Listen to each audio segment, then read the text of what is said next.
நபி ஸல்லல்லாஹு அலைஹி வஸல்லம் கேட்டார்கள், குர்ஆனில் மூன்றில் ஒன்றை உங்களால் ஓதுவதற்கு முடியுமா? சஹாபாக்கள் கேட்டார்கள், யா ரசூலல்லாஹ், குர்ஆனில் மூன்றில் ஒன்றை ஓதுவது எவ்வளவு கஷ்டம். நபி அவர்கள் சொன்னார்கள், குல் ஹுவல்லாஹு அஹத் என்ற இந்த சூராவை ஓதுங்கள், குர்ஆனில் மூன்றில் ஒன்றை ஓதிய நன்மை கிடைக்கும். அந்த சூறாவை நீ அன்பு வைக்கிறியா, அதே ஒன்னு சொர்க்கம் நுழைவிச்சு. இரண்டாவது சிறப்பு. மூன்றாவது சிறப்பு, ஸல்லல்லாஹு அலைஹி வஸல்லம் சொல்கிறார்கள், யார் 10 தடவை குல் ஹுவல்லாஹு அஹத் சூராவை ஓதுவாரோ, 10 தடவை, அல்லாஹ் சுவர்க்கத்தில் ஒரு மாளிகையை கட்டி விடுவார்.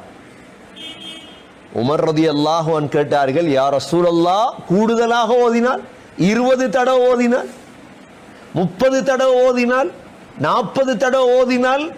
அல்லாஹ் விசாலமானவன், 40 தடவை ஓதினால் 4 கட்டிடம் கட்டுவான் சொர்க்கத்திலே உங்களுக்கு. எவ்வளவு சிறப்பு நிறைந்த சூரா இது. ஒரு சஹாபி சொல்கிறார், 20 தடவை ஸல்லல்லாஹு அலைஹி வஸல்லமை நான் கண்காணித்தேன். மக்ரிபுடைய பின் சுன்னத்திலும் சுபஹுடைய முன் சுன்னத்திலும் ஸல்லல்லாஹு அலைஹி வஸல்லம் குல் ஹுவல்லாஹு அஹதை ஓதினார்கள். மக்ரிபுக்கு பிறகு இருக்கிறதே சுன்னத் 2 ரக்காத். இதில் முதல் ரக்காத்தில் குல் யா அய்யுல் காஃபிரூன், இரண்டாவது ரக்காத்தில் குல் ஹுவல்லாஹு அஹத். சுபஹுடைய முன் சுன்னத் இருக்கிறதே, முதல் ரக்காத்தில் குல் யா அய்யுல் காஃபிரூன், இரண்டாவது ரக்காத்தில் குல் ஹுவல்லாஹு அஹத்.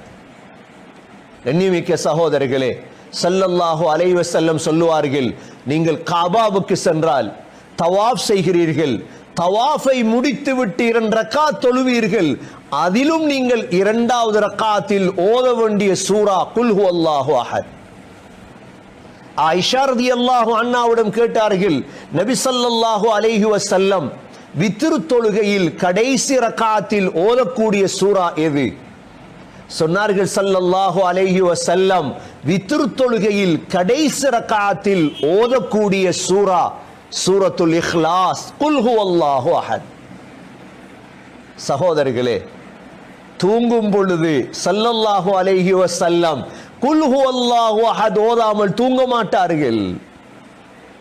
ஒவ்வொரு தொழுகைக்கு பிறகும், ஃபர்லான தொழுகைக்கு பிறகும் ஸல்லல்லாஹு அலைஹி வஸல்லம் குல் ஹுவல்லாஹு அஹத் ஓதுவார்கள்.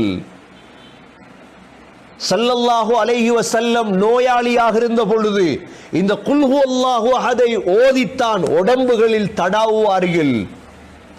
இந்த 10 சிறப்பும் இருக்கிறது குல் ஹுவல்லாஹு அஹதுக்கு. குர்ஆனில் மூன்றில் ஒரு பகுதி, ரஹ்மானுடைய சிஃபத் இரண்டாவது, மூன்றாவது உங்களை சொர்க்கத்துக்கு நுழைவிக்கும் குல் ஹுவல்லாஹு அஹத், நான்காவது 10 தடவை ஓதினால் ஒரு கட்டிடம் சொர்க்கத்தில் கட்டப்படும், ஐந்தாவது மக்ரிபுடைய பின் சுன்னத்தில் குல் ஹுவல்லாஹு அஹத், ஆறாவது சுபஹுடைய முன் சுன்னத்தில் குல் ஹுவல்லாஹு அஹத், தவாஃபுடைய தொழுகையில் குல் ஹுவல்லாஹு அஹத், வித்ர் தொழுகையில் குல் ஹுவல்லாஹு அஹத். சகோதரர்களே, தொழுகைக்கு பிறகு குல் ஹுவல்லாஹு அஹத், தூங்கும் பொழுது குல் ஹுவல்லாஹு அஹத். ஸல்லல்லாஹு அலைஹி வஸல்லம் இந்த குல் ஹுவல்லாஹு அஹத் சூராவை விரும்பினார்கள். ஏன்? இதில் அல்லாஹுடைய 5 சிஃபத் இருக்கிறது. நாங்க ஒவ்வொருத்தரும் பேசவர், ஒரு வாரமாவது பேசவர். யாருக்கெல்லாம் இந்த செய்தி காது கெட்டுகிறதோ ஒரு 10 பேருக்கு பேசுங்க, குல் ஹுவல்லாஹு அஹத் பத்தி பேசுங்க. முஸ்லிம்களுக்கு பேசுங்க சிறப்பை, முஸ்லிம் அல்லாதவர்களுக்கு பேசுங்கள் அல்லாஹ் என்பவன் யார். இது ஜமியத் உலமா மட்டுமல்ல பேசுறது, உலமாக்கள் மாத்திரமல்ல பேசுறது. நாங்க பேசாம விட்டதால தானே இன்று அல்லாஹ் என்றா யாரு என்பதை இன்று மாற்று மத சகோதரர்கள் எப்படி பேசுறாங்க.